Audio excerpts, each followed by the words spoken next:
Salam untuk kita semuanya, berjumpa lagi dengan saya di channel Aritela Tutorial, tempat kita untuk berbagi informasi seputar informasi pendidikan dan informasi guru serta informasi honorer dan informasi lain yang relevan. Pada pertemuan ini saya menyapa seluruh Bapak Ibu honorer tanah air yang selalu setia melaksanakan tugas tanpa mengenal lelah dalam melaksanakan kegiatan pelayanan publik di instansi pemerintah pusat, demikian dengan instansi pemerintah daerah.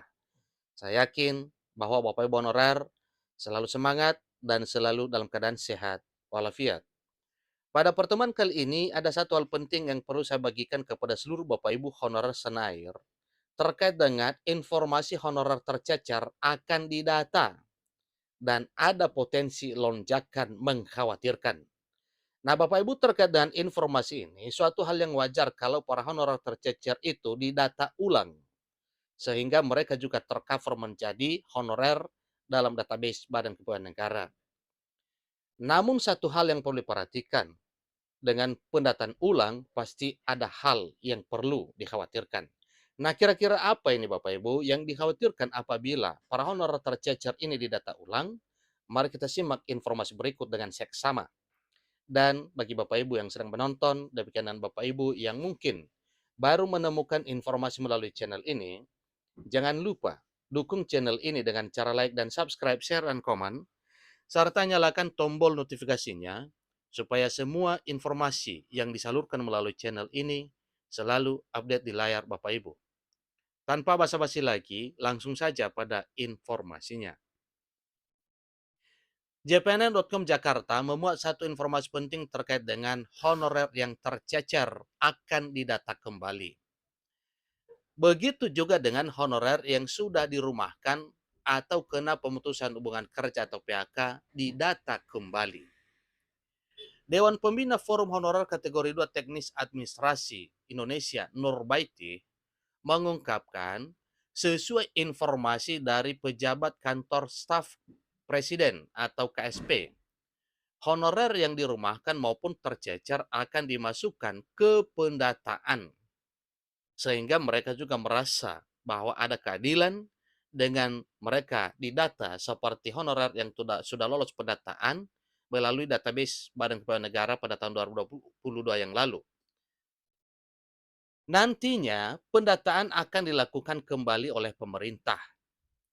Itu karena ada wacana pemerintah memverifikasi data honorer kembali lantaran banyaknya masukan Komisi 2 akibat banyak honorer yang tercecer.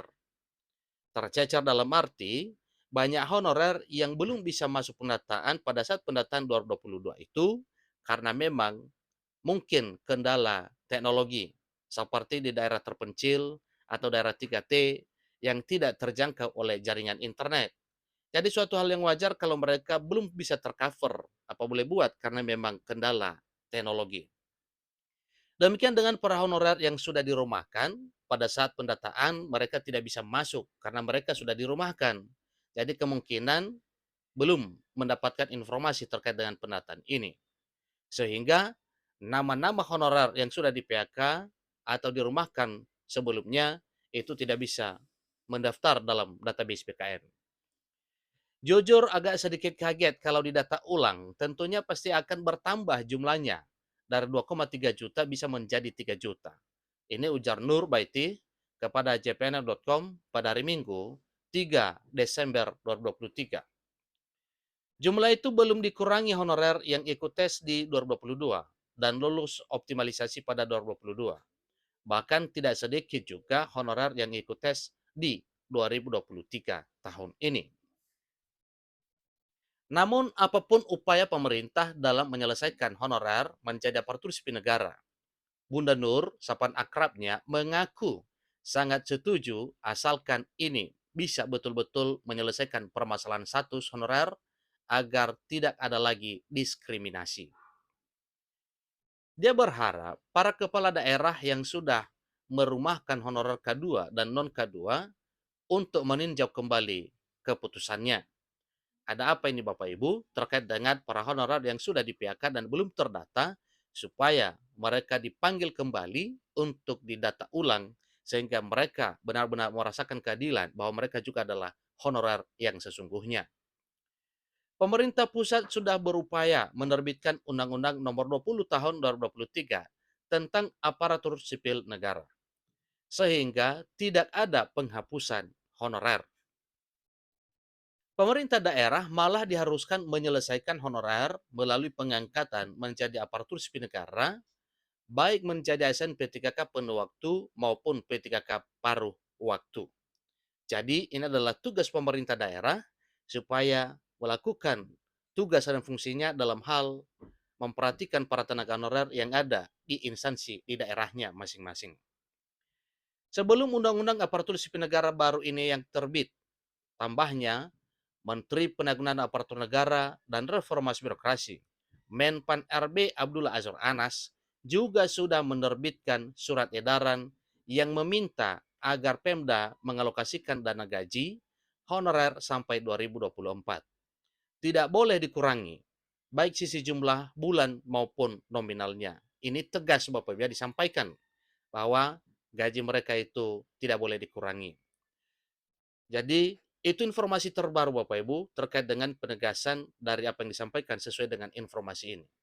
Salah satunya, Menpan RB Azwar Anas sudah menerbitkan surat edaran yang meminta agar Pemda mengalokasikan dana gaji honorer sampai 2024. Dengan demikian, para honorer yang sudah dirumahkan itu wajar dipanggil kembali mulai 2024, artinya mulai Januari 2024. Dan sebagaimana informasi juga yang telah kita dapatkan bahwa di beberapa daerah kabupaten kota atau provinsi, salah satunya adalah di Kalteng bahwa honorernya mulai dipanggil Desember 2023 tahun ini. Beliau menambahkan lagi bahwa katanya saya mengingatkan teman-teman yang tengah berjuang untuk tetap tenang. Ini dialamatkan kepada seluruh Bapak Ibu honorer yang sedang berjuang dan berharap agar nasibnya bisa diubah menjadi aparatur sipil negara. Beliau mengharapkan supaya para honorer yang sedang berjuang supaya tetap tenang. Tidak boleh emosi dan tetap merendah. Karena honorer ini pihak memohon. Jadi ikuti alurnya dan jangan bertindak gegabah, pungkasnya. Itulah informasi terbaru Bapak Ibu, dan itu juga adalah salah satu pencerahan yang baik dari Bunda Nur sebagai forum atau ketua forum honorer yang selalu berjuang keras demi rekan-rekan honorer yang belum mendapatkan satu harapan, yaitu ASN. Demikian informasinya. Semoga informasi ini bermanfaat. Sampai ketemu pada informasi berikutnya. Terima kasih.